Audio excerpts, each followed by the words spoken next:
Hello, and welcome to another edition of the Collegian News. I'm Melissa Ramirez. And I'm Clady Quesada. Hundreds from the UTB TSC campus community volunteered across Brownsville as part of the Martin Luther King Day of Service. Rene Cardona has a story. On a day most people sleep in and rest, numerous UTB TSC organizations have come out to do community service in the memory of Martin Luther King. Dean of Students, the Scorpion Scholars Program, and the Center for Civic Engagement put the Day of Service together, which consisted of 22 UTB TSC organizations teaming up with 9 different agencies to perform community service. The organizations did different projects ranging from chalking UTB TSC sidewalks, recruiting for HIV tests, and giving the old cemetery a facelift, such as senior psychology major Claudia Elizondo, who helped paint its walls. Especially more interesting if you're working in a group than by yourself, and it was awesome. Interesting. Didn't think that I would actually have to wake up in the morning to do this.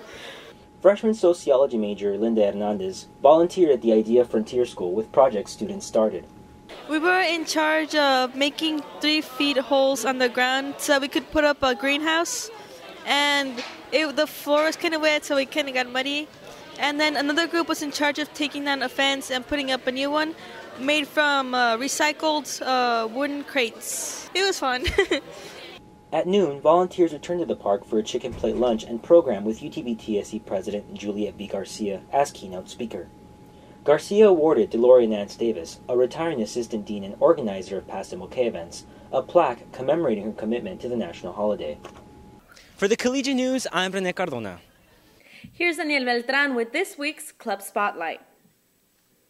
Hello, we are here with the president of Stingham Sign Club, James Ponce. Could you please tell me what's the purpose of this club? The purpose of the club is to promote deaf culture and deaf awareness in the hearing community.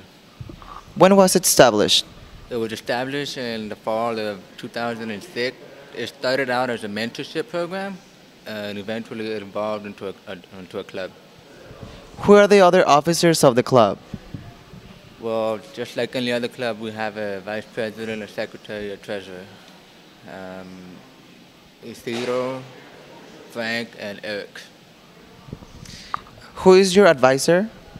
Our advisor is Rosemary Lander. She's the interpreter coordinator here at UTB. When and where does the club meet? We meet every week at Lightner Building on Wednesdays at 12:30. What are the requirements for membership? It's got to be a UTB TSC student, be taking some classes.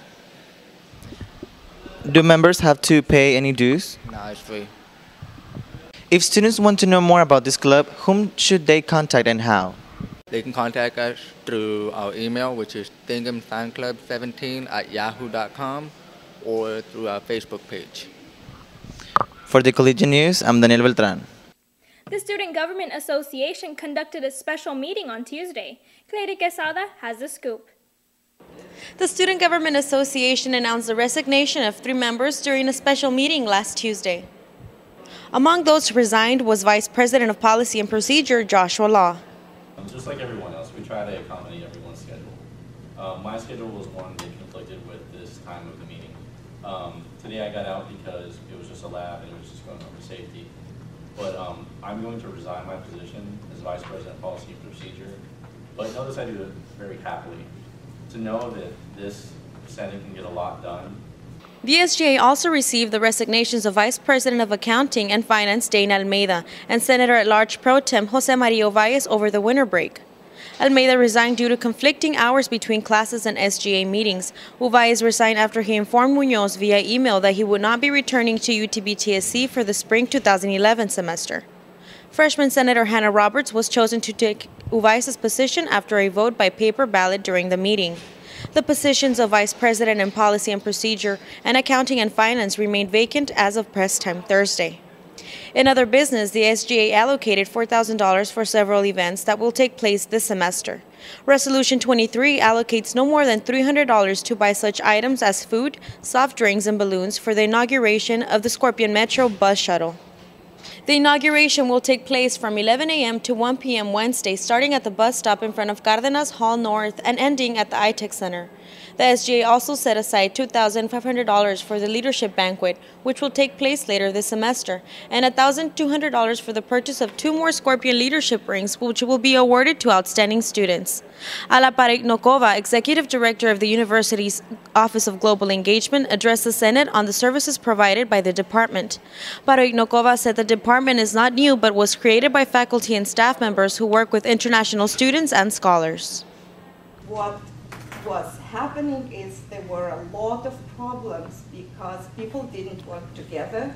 The practices, the best practices in this area were not followed just because they came under different leadership in different departments. So we really needed to put everything together and to implement best practices for our international students and scholars.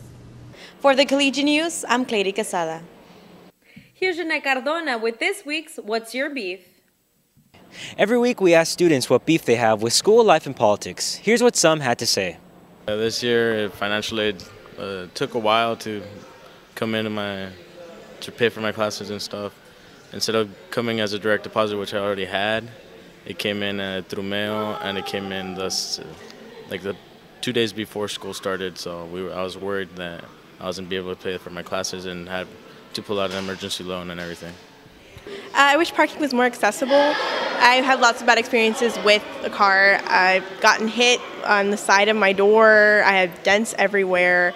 I wish we had more parking lots available to us. I feel like the cars are too close together sometimes, or they tend to park over the line, and every time they open their door, they just slam it open, and they have dents all over my door, and it's a lot to repair. It costs money, and I don't need that kind of pressure right now. My complaint is that they canceled one of my classes because there are only 4 students who registered, and I need that class to graduate, and this puts me back another year. So I graduated in 2012 summer instead of December.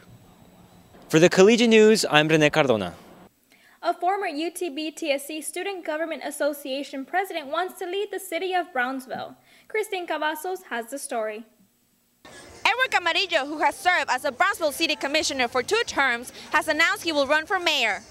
But 100 people filled the front steps of Brownsville City Hall on Wednesday to hear District 4 Commissioner Edward Camarillo announce his campaign for mayor.